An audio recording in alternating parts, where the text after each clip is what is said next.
Ito, tingnan nyo naman ha. Ito rin si napakagaling din ito ni Senador Robin Padilla. Napakaganda nung wait ha, Chotomate. Saan na yun?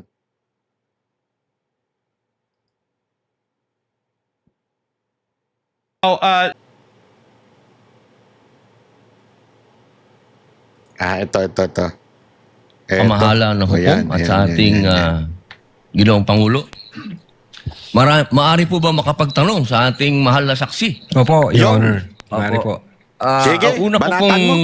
katanungan sana ay taga saan po kayo na Taga lugar asa na ka? probinsya? Tacloban, sir. Tacloban. Yo. Tacloban City, Opo. sir. Kayo Taga Tacloban. Alam na this. Tacloban. Sino ba ang taga Tacloban? Oh, your guess is good as mine. po ngayon ay Regional Director ng NBI sa BARM. Yes, sir. Opo. Yun po ba ay isang promosyon para sa inyo na madala sa BARM? Dahil totoo po ba na kayo ang tinatawag na Golden Boy ngayon sa NBI? Ako, Golden Boy. I cannot comment on that po, Your Honor. Kasi po ang Nasa barn po ako. Wala ho ako ngayon sa Opo. main office, sir. promotion po ba yon? Yung napunta kayo sa BARM? Balita ko po kasi ilang beses na kayo na-promote sa NBI. 12 years na po kayo no, sa NBI. Yes, sir. Opo. Ilang beses na po kayo na-promote? Since na pumasok ko ako sa NBI, Opo. sir. From investigation 1, 2, 3 noong 2015, 2016. Well, nung mula ako na pumasok ako sa academy, from investigation 1 hanggang ngayon sa regional director, sir. Ilang beses po yan? Sa isang taon po Sa isang taon? Anong taon po, sir, ang tinutukoy nyo? Bago po kayo napunta sa BARM. Bago ho ako napunta sa BARM, regional director po ako ng Mimaropa. Mimaropa. Region 4B, sir. Opo. Kayo po ba ang pumili sa BARM? Na Hindi kayo po, sir. mapunta to? In the exigency of service, doon po kami nilalagay kung ano ang tingin ng direktor na makakatulong kami sa bureau. Bakit po kaya naisip ng direktor na sa BARM po kayo? Kayo po ba ay may kaalaman sa Islam? Hindi ko po alam kung ano ang naging basis ng direktor, pero Kayo po mismo. Ang BARM po kasi is Muslim Mindanao. yes, Your Honor. Opo. Meron po kayong kaalaman sa Islam? In terms of what do you mean kaalaman, sir? Yung Alam mo itong abogado na ito, no? Halatang sinungaling eh. Hindi makasagot ng diretso. Isang tanong, may kaalaman ka ba sa Islam? Yes or no lang naman yun. Kahit siguro sinong tao makakasagot, Christian ako, wala akong alam dyan. Di ba? Alam mo kung ba't hindi niya masagot? Kasi alam niya na pupunta doon sa question na bakit ka napunta sa BARM? Kung wala kang alam. Ayaw niya pang aminin, wala siyang alam eh. Sa religion po ng Islam kasi Muslim Mindanao. So ibig sabihin, kahit basic po siguro ng Islam, no? yes, sir. Kahit naman ho sino pwedeng i-assign kahit Hindi yun ang saang regional tanong. office dito sa Pilipinas. Alam mo, mababait itong mga senador na ito, no? Pero pag ako naging senador, bastusin ko talaga yung mga ganyan. Babastusin ko talaga. Hindi totoo eh. Sorry Pasensya na. Alam ko mabait to si Robin tsaka yung si Cayetano. Pero ako dyan, hindi yan ang tanong. Ba't yan ang sinasagot mo? Sagutin mo yung tanong. Di ba po parang Regional autonomy ang autonomous region ng Muslim Mindanao. So kailangan man siguro kahit paano meron kayong kaalaman sa Islam. Konti siguro, sir. Ano po yung konti na yun? Well, isa po akong Kristiyano at hindi ko ho malalaman yung kabuuan nung Siguro po dapat meron kayong basic din na knowledge ng Islam. Ano? Sa pangalawang tanong po, okay na po yun. Pangalawang tanong po, meron po ba kayong, sa tagal nyo po, sa NBI, 12 years, meron po ba kayong na-encounter na kaso ninyo sa NBI? Kayo Ako, po mismo yan na filean ng kaso? Kaya Your na. Honor. Normal ho sa mga Naks. NBI agents na makakasuhan. Ayan na naman siya. Presiding officer, Your Honor, can you direct the witness to answer the question directly? Hindi yung paligoy-legoy. Nangangalo niya kaya ito? Kasi hindi siya talaga makasagot ng diretsyo eh. Yung mga nangangalun niya lang yung mga hindi makasagot ng diretsyo. In fact, maging sa sinumang law enforcement agency, that's the price we pay for doing our job and for protecting the country. As a matter of fact, in the NBI, Your Honor, we avoid the noise. We just finish the job. So sir. ano po yan? Yes? Yes po yan? Yung sagot nyo? Yes? Normal ho yan yun sa amin. So sir. yes po. Yes nga! Attorney Loto, kindly answer the question. Yes, sir. Oh yes. Ayun! Ang dami mo sinasabi. Leche ka. Yes or no lang eh. Hindi rin ako siguro pwede maging abogado, no? Baka ma-cite in contempt ako dun, judge. Iinit ulo ko eh. Alam mo, kaya ako hindi nagka-jowa eh. Kasi, diretso ako magtanong eh. Kaya si Jay Guevara, hindi makalusot sa akin yung animal na yan eh. Si Jay Guevara pa naman, ang hilig pa naman niya minsan, yung papalusot. Mahilig magpalusot yan. Oh, akala naman niya, nakakalusot siya sa akin. O sa totoo lang ha, sana hindi niya mapanood to. Akala niya nakakalusot siya sa akin sa mga kasinungalingan niya, yung mga pambubudol niya. O mga banateros ha, kung napanood niyo to, wag na lang kayo maingay kay Jay ha. Hindi nakakalusot sa akin yun. Nakala lang niya.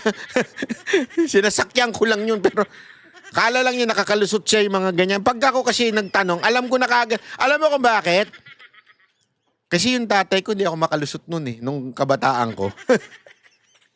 Ay, syempre, abogado yung tatay mo eh. Litigator, trial lawyer. Hindi ko makakalusot dun pag nagsisinungaling ka. Eh, yun, natutunan ko, na-training ko. Kaya tuloy yung mga tao nagsisinungaling sa akin, hindi makalusot. Parang ito, oh. Ang daming hanas eh. Hindi pa sumagot ng diretsyo. Ano pong pwede po bang malaman kung ano pong mga naikaso sa inyo?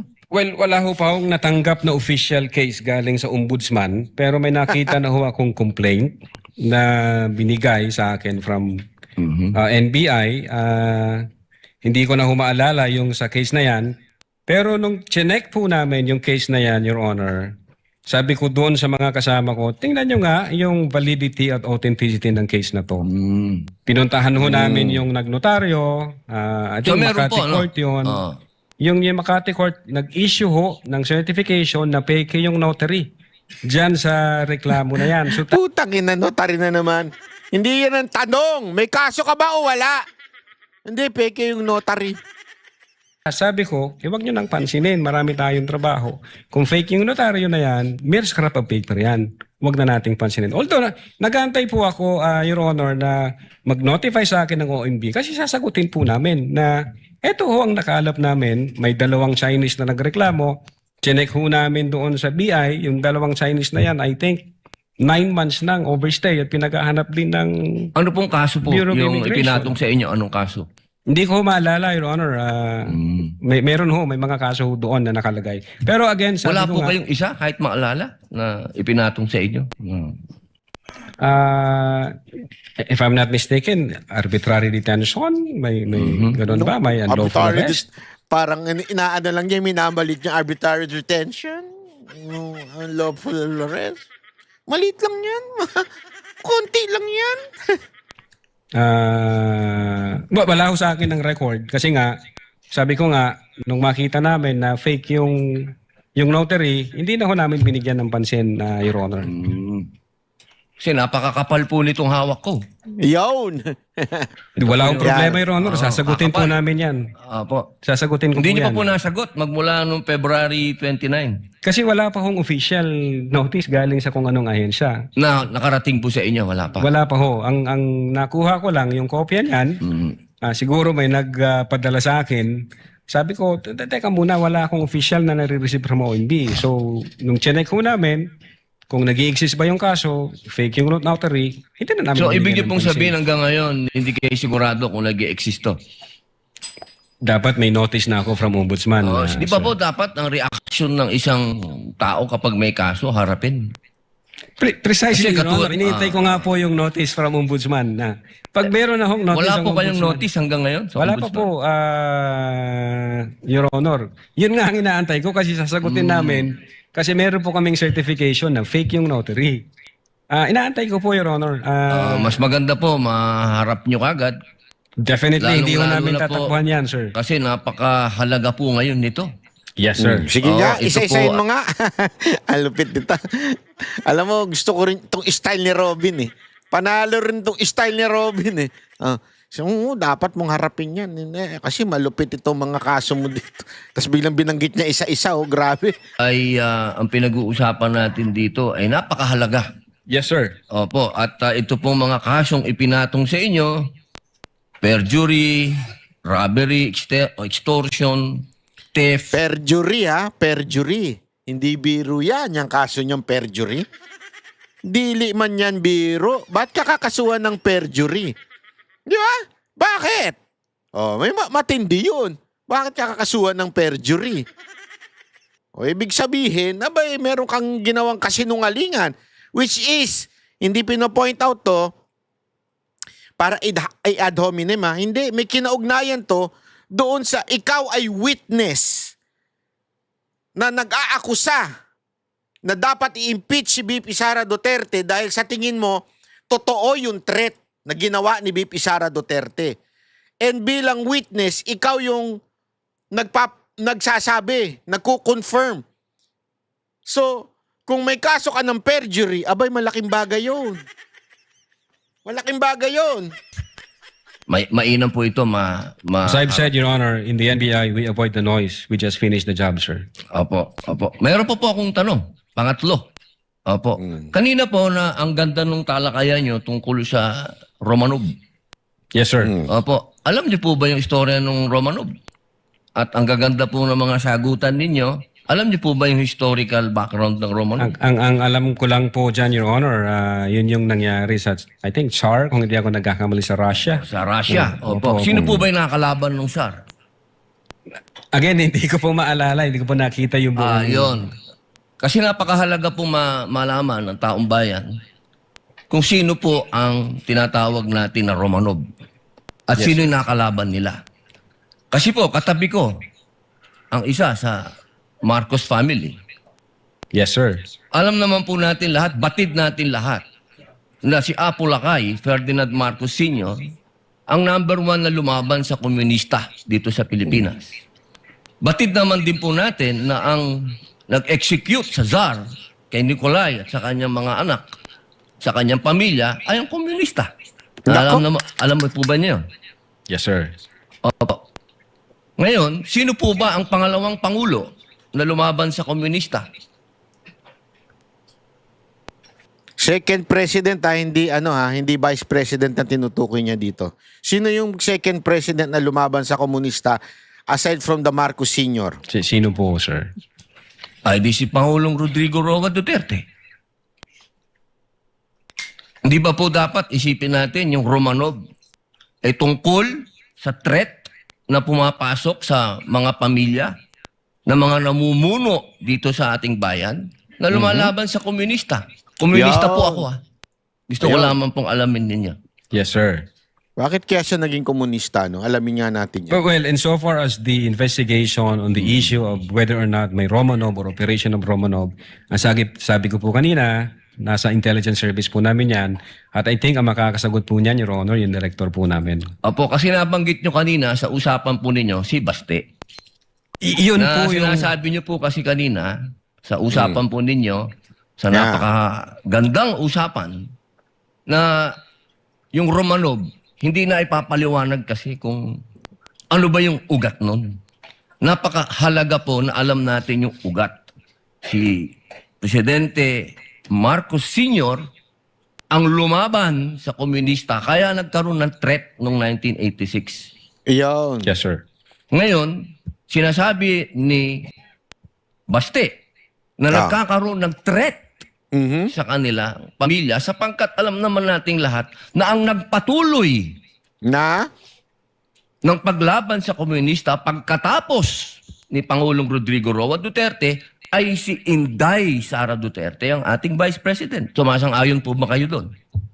Wala po akong personal knowledge, sir. Ay, bakit po kayo walang personal knowledge? Eh, yun po ang Bakit? sumunod na assignment ng ating Vice Presidente pagkaupo niya. Siya po ang nag-take over ng NTF-ELCAC. Bakit Hindi di po mo alam alam? ng NBI yun. Baga? Well, Agoy! nag-NTFL kak siya. Pero yung factual circumstances doon, Factual. wala pa po akong... Wala kang alam? Wala po kayong...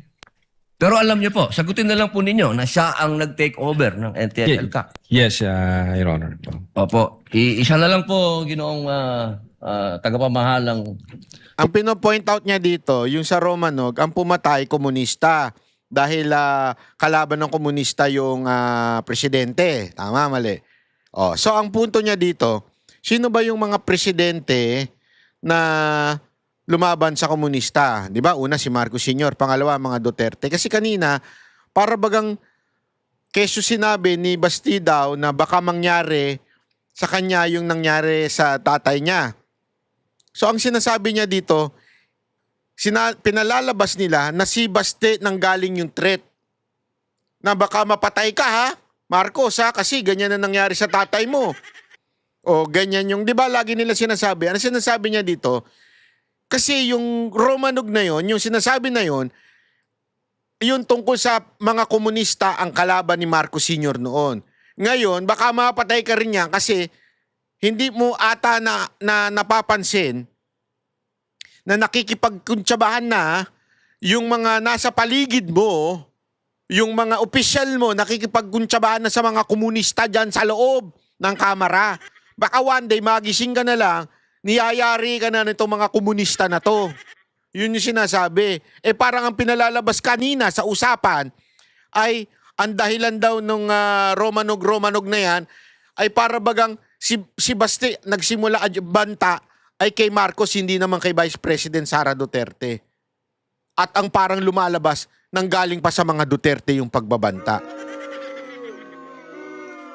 Kasi nga, bakit? Hindi nila naintindihan kung ano nangyari doon sa Romanog na yan. Dentik na yan. Ang dami kasing bobo. Ito kasi si Basti matalino to eh. Hindi ha, walang biro ha. Alam mo si Basti, ang akala nila kasi puro tato. Alam mo naman tayo mga Pilipino, judgmental tayo, mga animal tayo eh. Pagka puro tato, walang matinong magagawa yan. Ano yan? Bulakbol yan. Kantobo yan. Alam nyo pag nakausap nyo si Basti, hindi ako nagbibiro, matalino. Matalinong bata, ay matanda, mas bata sa akin, pero matalino. Mas maalam siya sa history. Sabi ko nga sa inyo nagkita kami sa dahig niyan. Kita kami sa dahig. Nagbisita siya. After nun, bulungan kami. Boss, may magandang bar dun. Wala namang babae. Ano lang dun, mga just. Just once. Hindi, mahilig kasi sa music yan eh.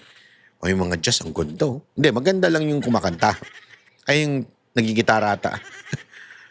Pero punta kami doon. Akala ko naman, magchichill lang kami, magiinuman lang kami na makalan. Ganun lang yung chill. Ganun. Hindi. Walang niya, pinangaralan ako ng history. Hayop yan. Sana hindi na lang kami uminom. Hindi kasi ako, yung inom ko naman chill eh. Kasi ang nasa utak ko lagi ganito eh. Ito, akin lang to ha. Wala akong sinasabi sa iba, wag niyong gagawin ha. Para sa akin, ang akin, okay lang uminom ng chill. Pero I still put this in my mind. Yung sinabi ng Panginoon na do not get drunk. But drunk in the spirit. Totoo. Yun ang nasa isip ko. Okay lang yung chill, inom. Pero hindi ako talaga nagpapakalasing. Ever. Hindi nyo ako makikita ng lasing.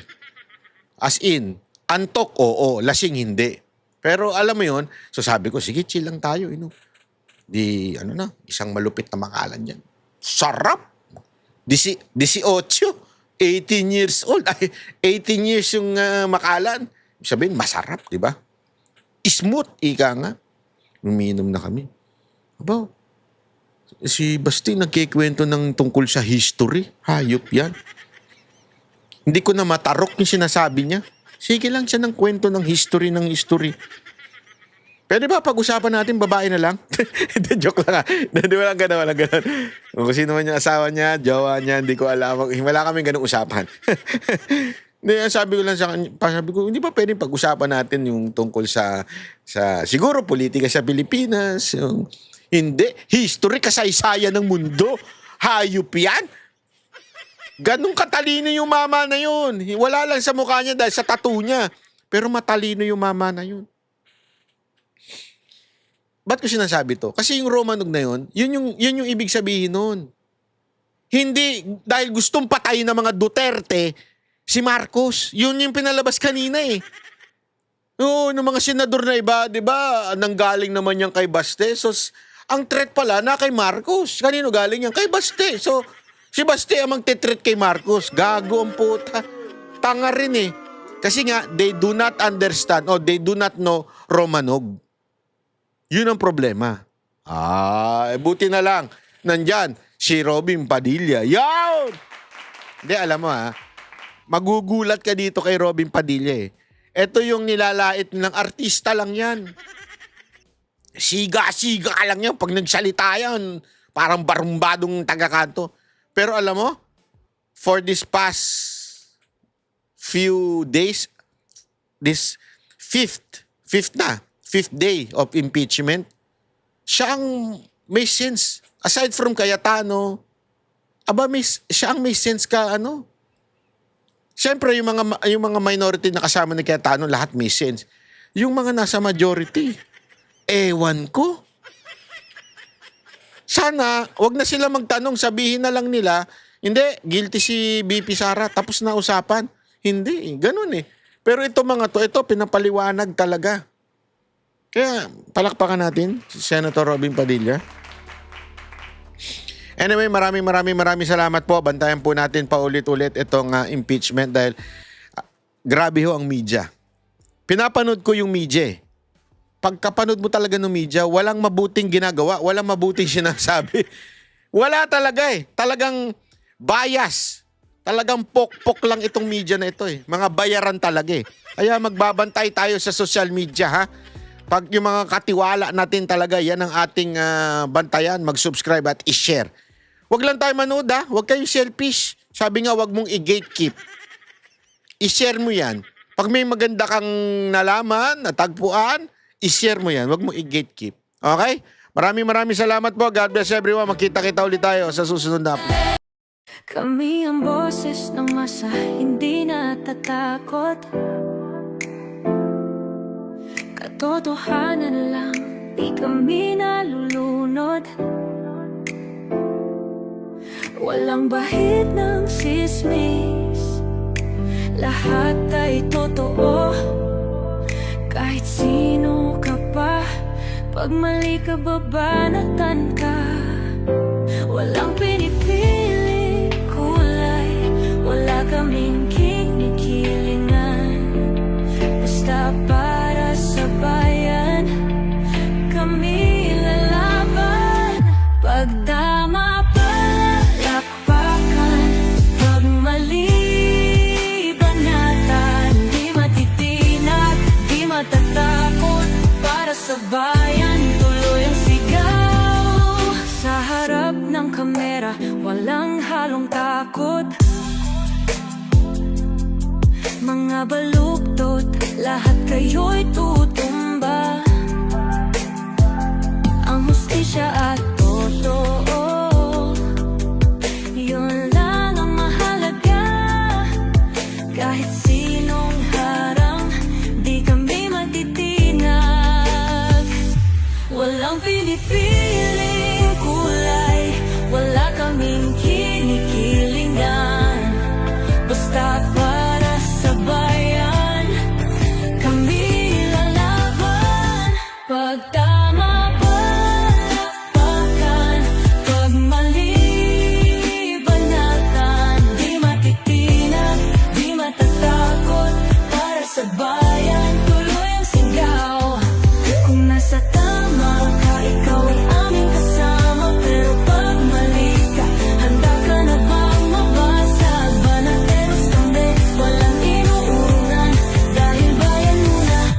Bago ang sarili.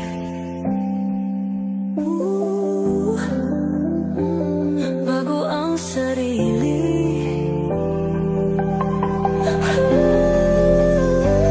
Pag tama palakpakan, pag mali banatan, banatersang sigaw, katotohanan ang laban.